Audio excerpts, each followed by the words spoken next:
ഗ്രഹകാലം ഒന്നാം ചൊവ്വ. ഒന്നാം വായന. പുറപ്പാടിന്റെ പുസ്തകത്തിൽ നിന്ന് 19-ാം അധ്യായം 16 മുതൽ 25 വരെയുള്ള വാക്യങ്ങൾ.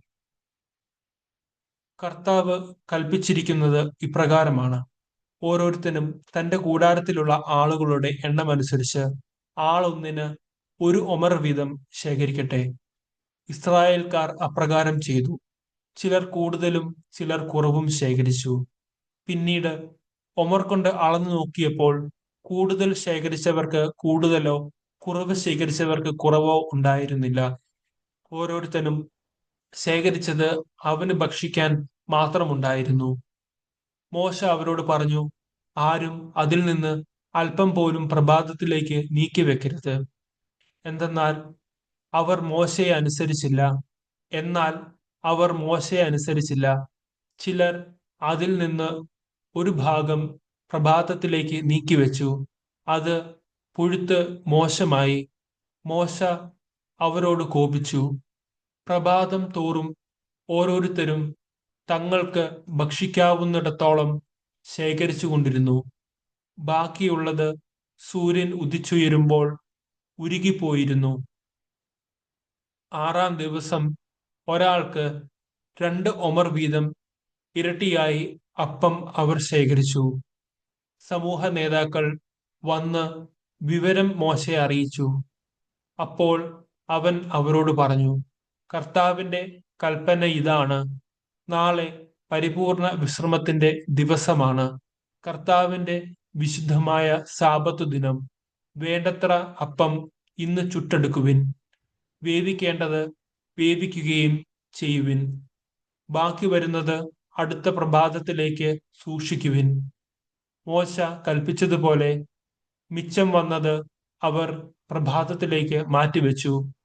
അത് ചീത്തയായി പോയില്ല, അതിൽ പുഴുക്കൾ ഉണ്ടായതുമില്ല. മോശ പറഞ്ഞു: ഇന്ന് കർത്താവിന്റെ വിശ്രമദിനമാകയാൽ നിങ്ങൾ അത് ഭക്ഷിച്ചുകൊള്ളുവിൻ. പാളയത്തിന് വെളിയിൽ ഇന്ന് അപ്പം കാണുകയില്ല. രണ്ടാം വായന. ജോയൽ പ്രവാചകന്റെ പുസ്തകത്തിൽ നിന്ന് 2-ാം അധ്യായം 28 മുതൽ 32 വരെയുള്ള വാക്യങ്ങൾ. അന്ന് ഇങ്ങനെ സംഭവിക്കും: എല്ലാവരുടെയും മേൽ എന്റെ ആത്മാവിനെ ഞാൻ വർഷിക്കും. നിങ്ങളുടെ പുത്രന്മാരും പുത്രിമാരും പ്രവചിക്കും. നിങ്ങളുടെ വൃദ്ധന്മാർ സ്വപ്നങ്ങൾ കാണും. യുവാക്കൾക്ക് ദർശനങ്ങൾ ഉണ്ടാകും. ആ നാളുകളിൽ എന്റെ ദാസന്മാരുടെയും ദാസിമാരുടെയും മേൽ എന്റെ ആത്മാവിനെ ഞാൻ വർഷിക്കും. ആകാശത്തിലും ഭൂമിയിലും ഞാൻ അത്ഭുതകരമായ അടയാളങ്ങൾ കാണിക്കും: രക്തവും അഗ്നിയും ധൂമപടലവും. കർത്താവിന്റെ മഹത്തും ഭയാനകവുമായ ദിനം ആഗതമാകുന്നതിന് മുമ്പ് സൂര്യൻ അന്ധകാരമായും ചന്ദ്രൻ രക്തമായും മാറും. കർത്താവിന്റെ നാമം വിളിച്ചപേക്ഷിക്കുന്നവർ രക്ഷ പ്രാപിക്കും. കർത്താവ് അരുൾ ചെയ്തതുപോലെ സിയോൻ പർവ്വതത്തിലും ജെറുസലേമിലും രക്ഷപ്പെടുന്നവരുണ്ടാകും. കർത്താവ് വിളിക്കുന്നവർ അതിജീവിക്കും. മൂന്നാം വായന. പൗലോസ്ലീഹ തിമോഥെയോസിനെഴുതിയ 2-ാം ലേഖനം 1-ാം അധ്യായം 6 മുതൽ 10 വരെയുള്ള വാക്യങ്ങൾ. എന്റെ കൈവപ്പിലൂടെ നിനക്ക് ലഭിച്ച ദൈവിക വരം വീണ്ടും ഉജ്ജ്വലിപ്പിക്കണമെന്ന് ഞാൻ നിന്നെ അനുസ്മരിപ്പിക്കുന്നു. എന്തെന്നാൽ ഭീരുത്വത്തിന്റെ ആത്മാവിനെയല്ല ദൈവം നമുക്ക് നൽകിയത്, ശക്തിയുടെയും സ്നേഹത്തിന്റെയും ആത്മനിയന്ത്രണത്തിന്റെയും ആത്മാവിനെയാണ്. നമ്മുടെ കർത്താവിന് സാക്ഷ്യം നൽകുന്നതിൽ നീ ലജ്ജിക്കരുത്. അവന്റെ തടവുകാരനായ എന്നെ പ്രതിയും നീ ലജ്ജിതനാകരുത്. ദൈവത്തിന്റെ ശക്തിയിൽ ആശ്രയിച്ചുകൊണ്ട് അവന്റെ സുവിശേഷത്തെ പ്രതിയുള്ള ക്ലേശങ്ങളിൽ നീയും പങ്കുവഹിക്കുക. അവിടുന്ന് നമ്മെ രക്ഷിക്കുകയും വിശുദ്ധമായ വിളിയാൽ നമ്മെ വിളിക്കുകയും ചെയ്തിരിക്കുന്നു. അത് നമ്മുടെ പ്രവൃത്തികളുടെ ഫലമായിട്ടല്ല, അവിടുത്തെ സ്വന്തം ഉദ്ദേശത്തെ മുൻനിർത്തിയും യുഗങ്ങൾക്ക് മുമ്പ് യേശു ക്രിസ്തുവിൽ നമുക്ക് നൽകിയ കൃപാവരം അനുസരിച്ചുമാണ്. ഈ കൃപാവരം നമ്മുടെ രക്ഷകനായ യേശുക്രിസ്തുവിന്റെ ആഗമനത്തിൽ നമുക്ക് പ്രത്യക്ഷീഭവിച്ചിരിക്കുന്നു. അവൻ മരണത്തെ ഇല്ലാതാക്കുകയും തന്റെ സുവിശേഷത്തിലൂടെ ജീവനും അനശ്വരതയും വെളിപ്പെടുത്തുകയും ചെയ്തിരിക്കുന്നു. സുവിശേഷ വായന. വിശുദ്ധ മർക്കോസ് എഴുതിയ സുവിശേഷം 1-ാം അധ്യായം 1 മുതൽ 11 വരെയുള്ള വാക്യങ്ങൾ. ദൈവപുത്രനായ യേശുക്രിസ്തുവിന്റെ സുവിശേഷത്തിന്റെ ആരംഭം.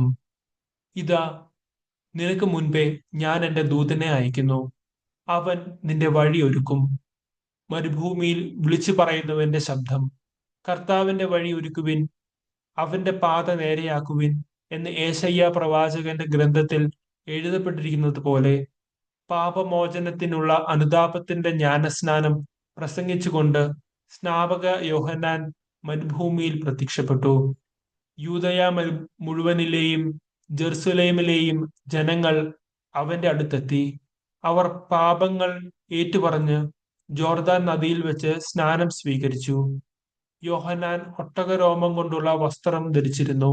അരയിൽ തോൽപ്പട്ട ചുറ്റിയിരുന്നു. വെട്ടിക്കിളിയും കാട്ടുതേനും ആയിരുന്നു അവന്റെ ഭക്ഷണം. അവൻ ഇപ്രകാരം ഉദ്ഘോഷിച്ചു: എന്നേക്കാൾ ശക്തനായവൻ എന്റെ പിന്നാലെ വരുന്നു. കുനിഞ്ഞ് അവന്റെ ചെരുപ്പിന്റെ വള്ളികൾ അഴിക്കാൻ പോലും ഞാൻ യോഗ്യനല്ല. ഞാൻ നിങ്ങൾക്ക് ജലം കൊണ്ടുള്ള സ്നാനം നൽകി, അവനോ പരിശുദ്ധാത്മാവിനാൽ നിങ്ങൾക്ക് സ്നാനം നൽകും. അന്നൊരിക്കൽ യേശു ഗലീലിയിലെ നസറത്തിൽ നിന്ന് വന്ന് ജോർദാനിൽ വെച്ച് യോഹന്നാനിൽ നിന്ന് സ്നാനം സ്വീകരിച്ചു. വെള്ളത്തിൽ നിന്ന് കയറുമ്പോൾ പെട്ടെന്ന് ആകാശം പിളരുന്നതും ആത്മാവ് പ്രാവിന്റെ രൂപത്തിൽ തന്റെ മേൽ ഇറങ്ങി വരുന്നതും അവൻ കണ്ടു. സ്വർഗത്തിൽ നിന്ന് ഒരു സ്വരമുണ്ടായി: നീ എന്റെ പ്രിയപുത്രൻ, നിന്നിൽ ഞാൻ പ്രസാദിച്ചിരിക്കുന്നു. നമ്മുടെ കർത്താവായ മിശിഹായ്ക്ക് സ്തുതി.